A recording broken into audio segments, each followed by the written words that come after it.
Nous sommes réunis cet après-midi pour procéder à la déclaration officielle du cas qui est confirmé dans le cadre de la maladie à coronavirus. Il s'agit d'une procédure que le pays est obligé, bien entendu, de suivre dans le cadre de la transparence, mais aussi dans le cadre de la bonne information aux populations et surtout pour une meilleure maîtrise de l'information par le système de santé. Le vendredi 28 février 2020, la cellule d'alerte du ministère de la Santé et de l'Action sociale a été contactée par une structure médicale privée de la place au sujet d'un patient de nationalité française reçu en consultation et présentant une fièvre de 39 degrés, un mal de gorge et des maux de tête. Sur la base de ce tableau clinique, répondant à la définition de cas, une équipe s'est immédiatement rendue sur les lieux pour pousser les investigations et effectuer les prélèvements. Il s'agit, je l'ai dit tantôt, d'un patient de nationalité française, marié et père de 2 enfants, qui vit au Sénégal avec sa famille depuis plus de 2 ans.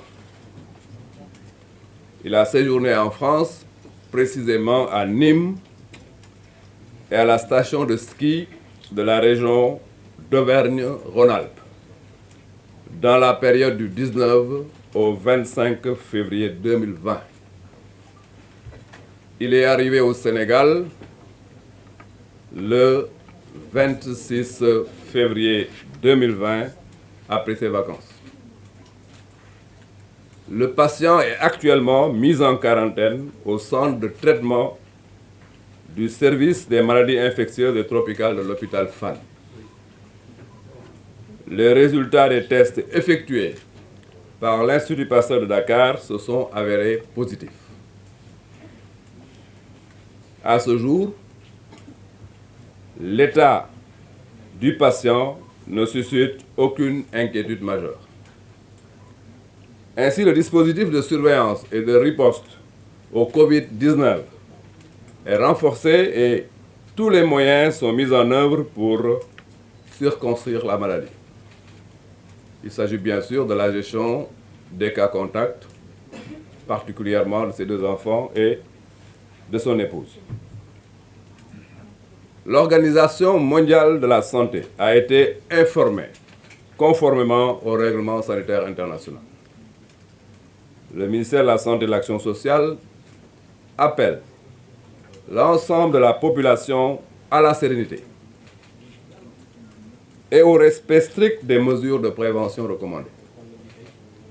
Je sais que nous pouvons parfaitement faire confiance à notre système de santé pour la maîtrise de toute la situation. Avant de donner les éléments d'information à Wolof, j'aimerais dire, pour les besoins de l'efficacité, de la transparence dans l'information, les journalistes qui souhaiteraient avoir une accréditation permanente au niveau de notre service de com pour recevoir l'information au jour le jour et la traiter sont la bienvenue au niveau d'une salle de presse que nous allons installer au ministère de la Santé et de l'Action sociale.